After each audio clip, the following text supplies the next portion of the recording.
Hello everybody, it's Gail here from Ornamentology. It's been a little while, but I've been otherwise distracted doing 101 other things, mostly to do with my hatting business. But I'm back on the journal trail, and I've decided that I'm taking a whole load of books to pieces because as an aside, I decorated a part of my house using the book innards. I'm really pleased with it, actually. It's turned out very, very well, and I've just used the book pages as wallpaper, and it looks absolutely lovely. So if you want to know what to do with your book papers and you're not quite sure, then decorate your house in them is kind of our piece of advice. So this book's innards was used to decorate my lobby. Anyway, we digress. I decided that I would do something a bit different. I've got this garden twine from my allotment that I really like, and I wanted to do a kind of a natural deconstructed book. So this spine from this book is on the outside. So when I ripped all the pages out to do my decorating, I actually kept the spine, and then I've sprayed it with some spray varnish to try and keep it intact so that all these bits don't fall off too much. There's a button that I found that was kind of fairly organic, so I've used that as the closure. Some die cuts and various bits of lace from the bridal industry that goes to landfill, would you believe it? How shocking is that?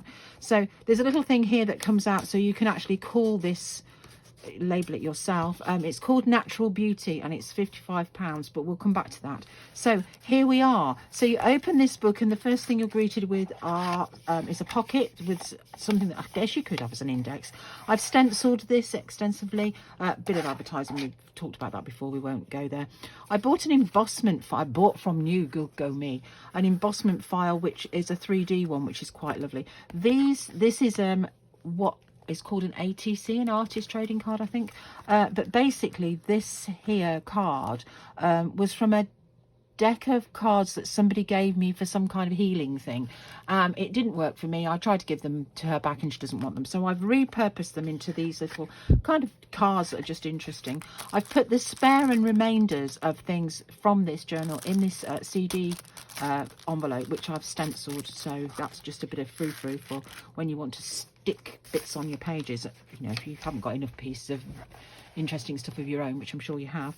So this is marigold dyed paper, a piece from a book. It's just a children's book. Some watercolor paper. This is from a 1970s recipe book that you fill in yourself. A bit more of that.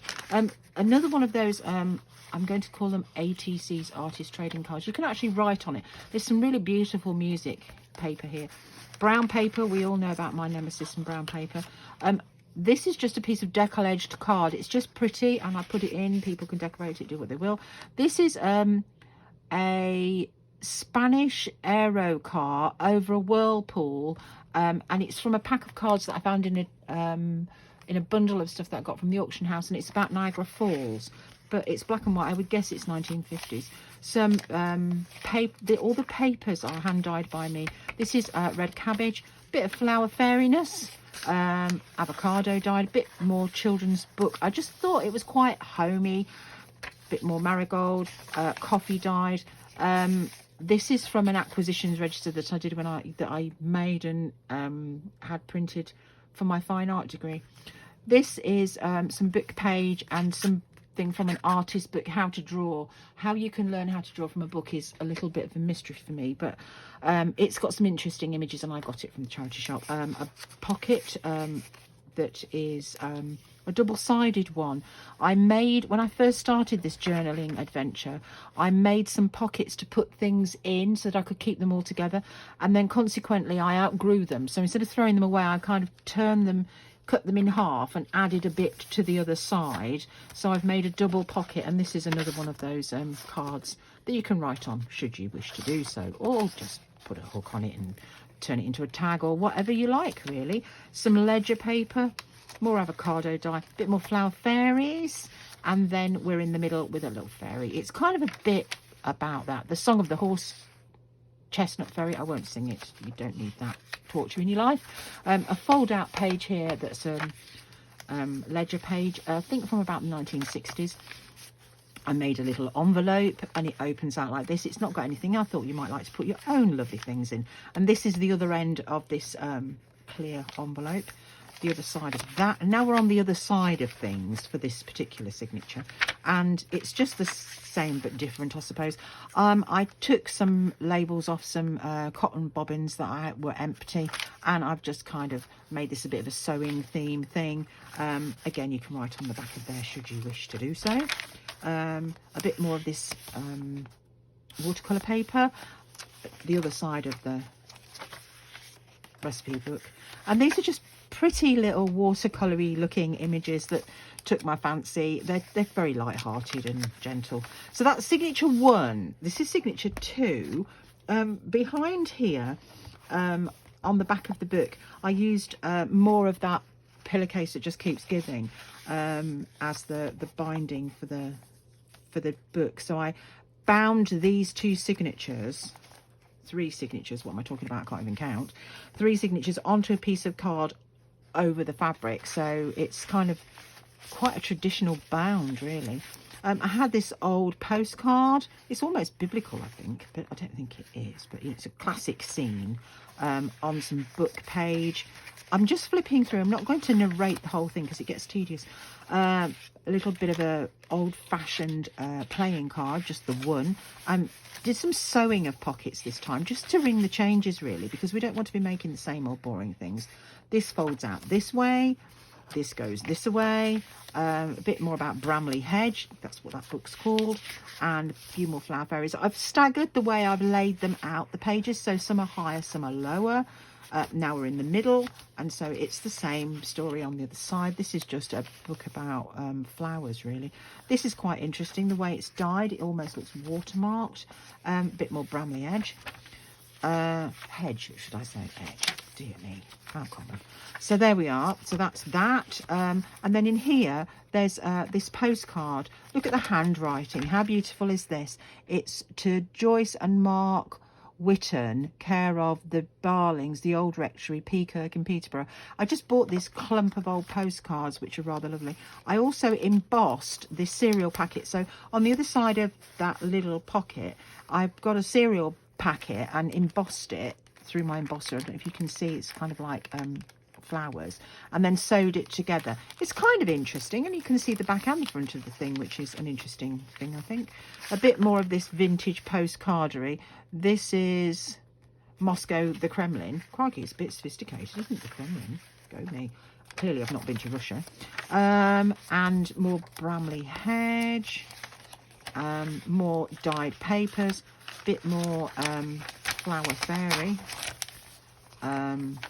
This is the crocus fairy. We're getting to that time of year here. A bit more of this acquisitions register. More watercolour paper. I just stenciled a little bit to make it interesting. Some dyed ledger paper. This is quite interesting. It's packaging paper, and I just made my own. I didn't have at the time any oh crikey, I've lost the word now. That's ridiculous, isn't it? Gesso. So I made my own. I used talcum powder and cheap and cheerful white emulsion paint, mixed it together, put it in a food container with a closed lid, and I've had it on the go for quite some time now, and I just kind of smear it onto this brown paper, which is quite interesting. This is the other bit of that image from before, which is just a journaling card, really. More of this wonderful red cabbage.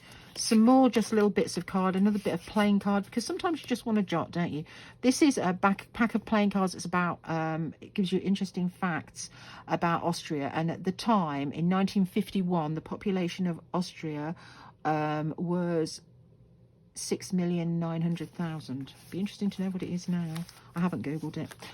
This is again the other side of that pocket, and I've just put this postcard in. Look at those Bobby Dazzler children. How magnificent do they look? It's so old, this postcard, that it's kind of peeling, but I've left it like that because I thought Miss Gitton, 3 Cambridge Road, Ley Burnham, South East, and look at the handwriting. It's rather magnificent, isn't it? So that's those children. But as I say, it's peeling, but it's just the age of the postcard. I would think, looking at it, it's probably in the 1950s. Bit more Bramley Hedge, but of course you can take all these things out and do as you will with them, and then put other things in. A bit more about the language of flowers, a bit more fairiness. a bit more Bramley Hedge, a bit more of this paper that's just been stenciled, but it's watercolour paper, so if you had a fancy for a bit of watercolouring, you can. Another one of these, this is Austria in 1951, and a little card, because I sort of had lots of these cards and thought I'd sprinkle them through this book.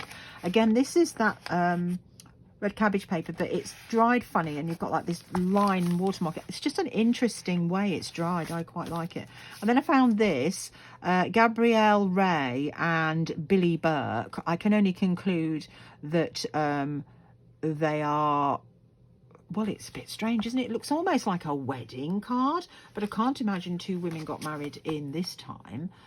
Miss Rosie Carter, Broadway, Leon C, from Gracie. Who knows? July 09, so I guess that's 1909, sorry. Interesting. So it's a conversation starter, isn't it, really? You can make your story around these postcards, I think, and they could be anybody. They're kind of inherited ancestors, I like to call them. So now we're at the other end of the book, and this time I decided not to put anything on the end here, not another pocket, because, you know, there's plenty of pockets throughout this, and I just stenciled it with some oxide and then misted it over, so you've got that kind of oxided look about it. So the back of the book is quite plain. This is how the book actually came. It's this kind of sand colour linen. Where it was tatty, I've put a piece of brown paper over it and this torn edge, but I've left the back quite plain this time, and it's tied together with this jute rope from the allotment. I had a big ball of it, so I thought I'll have a lump of that for home. And so it just literally binds round this. Again, the price label is written in pencil, so you can actually rub that out, and it's like an extra bit of journaling space. You know, that could be probably where you name your journal or not, or you can remove it and do something else with it. So I guess what you want to know now is the size of said book. So it is in inches. It is almost 9 1/4, and it is 6 1/4 that way. It is, the spine is 1.5 inches, so in centimeters for the people in the other money, it is 23.5 by 16 by 4 centimeters. So it's quite a meaty old tome, really. It's hardback card, so it's a robust book. And there it is. It's kind of very random for me. I haven't done this kind of journal before, but I've got my eye in. I did a run of 3 of them. This was my starting place, and the other 2 are going to follow. But it's called Natural Beauty just because it's got jute, string and brown paper. I don't think there's much natural about this lace, though. I have to say that's probably synthetic, but you know, I've done the best I can with what I have at my disposal. But it's quite a thick tome, and it's rather beautiful. I like this outside spine, inside spine on the outside, so basically it's just been transposed to the spine on the outside. I love it. I think it's really rather nice, and it can go in a little bag of some description or wrapped in brown paper and be sent to you. Anyway, there it is in all its wonderful naturalness, natural beauty, ready to go to you. If you're interested in this, just give me a ping. I should be taking it to Whitby in a couple of weeks' time. I'm doing a hatting event there, a steampunk event, and if you're interested, I can, and you're in that vicinity of in the universe, then I can always bring it for you and save you the postage. Anyway, thank you so much for your time, and I'll catch you on the next one. Bye now.